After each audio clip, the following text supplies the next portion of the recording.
Ce blindé, vous l'avez forcément vu quelque part. Le M4 Sherman, c'est le char emblématique des forces américaines pendant la Seconde Guerre mondiale. Mis en service dès 1942, il combine vitesse, simplicité mécanique et efficacité. Il n'était ni le plus blindé ni le mieux armé, mais il compensait par la production de masse près de 49 000 exemplaires sortis des usines jusqu'en 1945. Un seul objectif, submerger l'ennemi partout où c'était nécessaire. Et ce char n'a pas combattu que sur les plages de Normandie.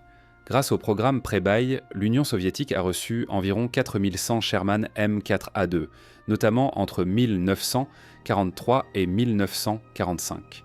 Le moteur diesel, fiable par grand froid, plaisait aux soviétiques. Ces chars ont été engagés sur le front Est, de la bataille de Koursk à la prise de Berlin. Le Sherman, c'est aussi une plateforme adaptable. Certaines variantes ont été conçues pour répondre à des besoins très précis. Le modèle bulldozer, équipé d'une lame à l'avant pour déblayer routes, ruines ou barricades, le T-34 Calliope, armé d'un lance-roquettes multiple fixé sur la tourelle, jusqu'à 60 projectiles. La version avec des barres de métal à l'avant, surnommée Rhino pour déchirer les haies du bocage normand, le Sherman Crab muni de chaînes rotatives, conçu pour faire exploser les mines sans risque pour l'équipage. Le modèle transformé en pont mobile, déployable en quelques minutes pour franchir rivières et obstacles, et enfin le Sherman Zippo équipé d'un lance-flammes, redouté dans les îles du Pacifique. Solide, adaptable, facile à produire, le Sherman a traversé tous les théâtres d'opération, et c'est aussi pour ça qu'il est devenu légendaire. Si vous aimez ces récits d'histoire militaire, abonnez-vous.